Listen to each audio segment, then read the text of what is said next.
baru-baru ini ya, maksud saya itu Gibran live di TikTok kalau tidak salah sedang nyalon, sedang potong rambut. Nah, bagaimana tanggapan pendukung 02 nih? Karena Anies Baswedan nih saya contohkan yang niatnya baik, berinteraksi dengan anak-anak muda, menjawab permasalahan mereka, itu dinyinyirin gitu ya. Nah, bagaimana kalau live-nya sekedar salon? Apa manfaatnya? Saya kira respon kecewa itu disebabkan caranya ya. Caranya yang mungkin dianggap nggak mencerminkan satu sikap dari seorang anak muda. Kan orang itu membayangkan kalau anak muda itu ya bersusah payah, ya kesulitan apa dan seterusnya itu. Nah, tapi tiba-tiba sepertinya segala sesuatunya ada gitu loh bagi Gibran itu. Dan itu tentu berbeda dengan mayoritas rakyat Indonesia kan, yang umumnya jangankan duduk di level itu gitu, bahkan untuk level jadi ketua senat gitu ya, ketua itu jalannya panjang bisa apa berminggu ya, ininya macam-macam dan seterusnya gitu. Kemudian Gibran sendiri juga saat ini sudah jadi bahan lelucon di media sosial. Misalnya di Twitter, itu banyak sekali ya para netizen yang membuat lelucon soal bagaimana segalanya dikondisikan demi seorang Gibran. Misalnya, dibilang ketika Gibran mendapat nilai 5 di matematika, maka Kementerian Dikbud kemudian menghapus matematika dari kurikulum. Terus ada lagi katanya Gibran ketinggalan pesawat, lalu pesawatnya yang turun dan pilotnya minta maaf.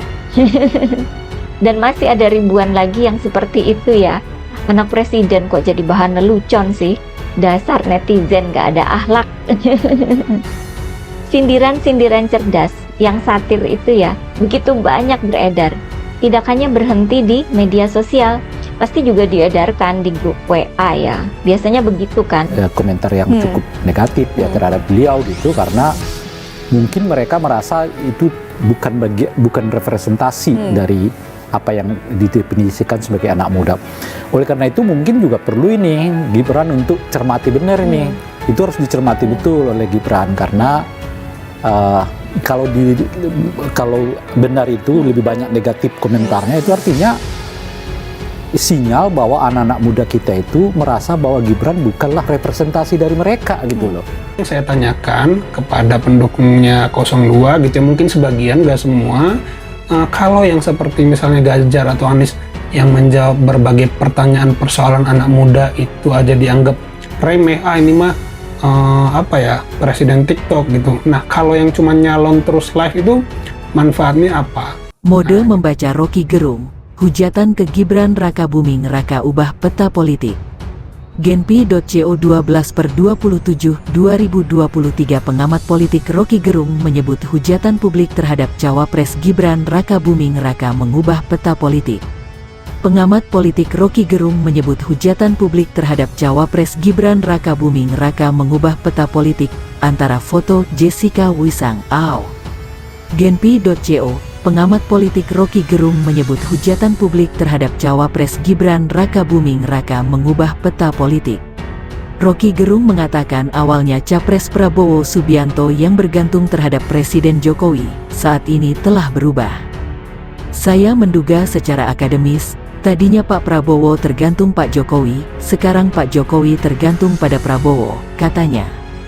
Hal tersebut dikatakannya dalam video YouTube pada akun Rocky Gerung Official yang tayang pada Selasa tanggal 26 Desember tahun 2023. Menurut dia, peristiwa di Mahkamah Konstitusi berupa putusan batas usia Capres dan Cawapres akan terus berlanjut lama. Dan itu aktornya cuma satu, yaitu Jokowi. Gibran itu pemain depan doang tuh, jadi sutradaranya Pak Jokowi, tuturnya. Dia menyebut pikiran dari Capres Prabowo Subianto, ketika Jokowi mengajukan anak sulungnya sebagai Cawapres maka seharusnya akan menjadi aset. Namun pada kenyataannya Gibran Raka Buming Raka mendapatkan hujatan dari publik setelah melalui debat Cawapres Pilpres 2024. Pengamat politik Rocky Gerung menyebut hujatan publik terhadap Cawapres Gibran Raka Buming Raka mengubah peta politik antara foto Jessica Wisang. Gibran setelah debat itu dielu-elukan. 20 jam kemudian dihujat publik dan hujatan itu juga masuk ke jantung istana kan. Ujarnya, akibat hujatan itu juga menyebabkan elektabilitas Jokowi menurun.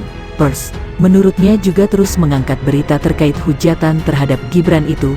Pers yang terus hajar Gibran ini kan juga memengaruhi psikologi Pak Prabowo.